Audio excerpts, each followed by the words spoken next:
Good morning. Guess what day it is? It's August 30th.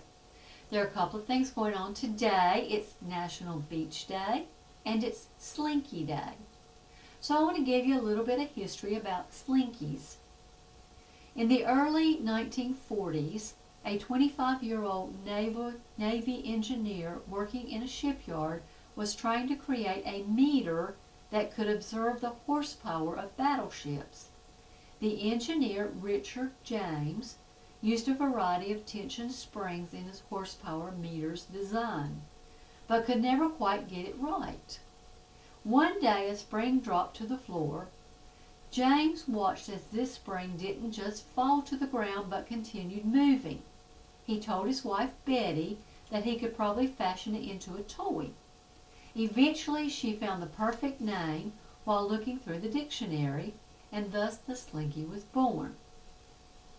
Next came winding 80 feet of this perfect wire 98 times into a stacked coil 2.5 inches high. The Slinky could walk because of this coil perfection. It transfers the energy from the first push along the length of the coil in what is known as longitudinal wave.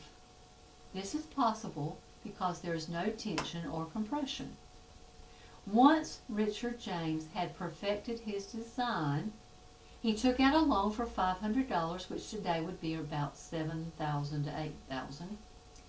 He used the money to create a Philadelphia-based company, James Industries, and produced his new invention.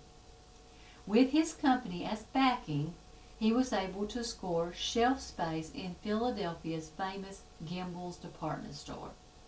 Gimbel stocked 400 Slinkies that November, priced $1 each.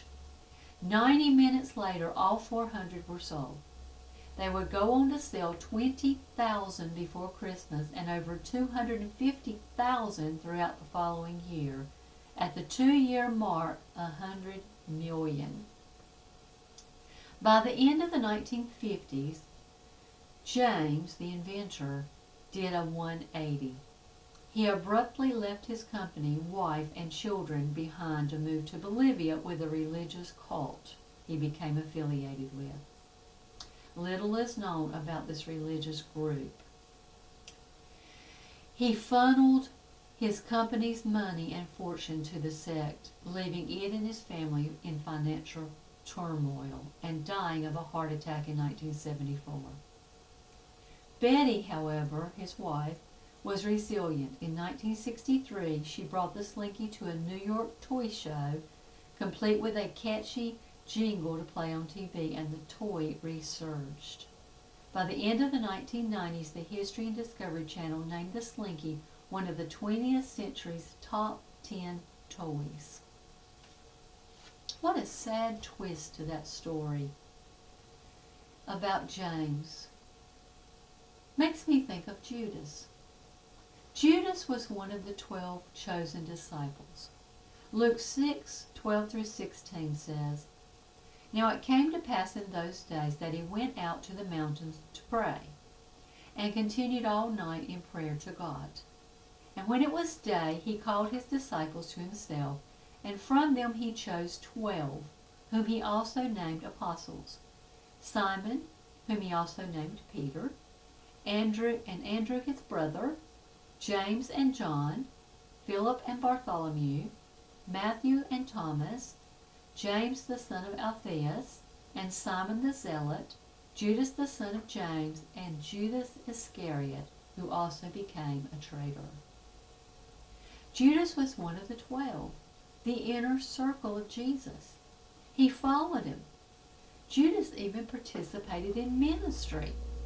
Mark 6:7, 12, and 13 says, "And he called the 12 to himself, and began to send them out 2 by 2, and gave them power over unclean spirits.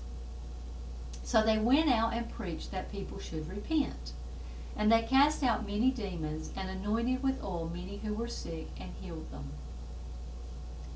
But Judas lost his way.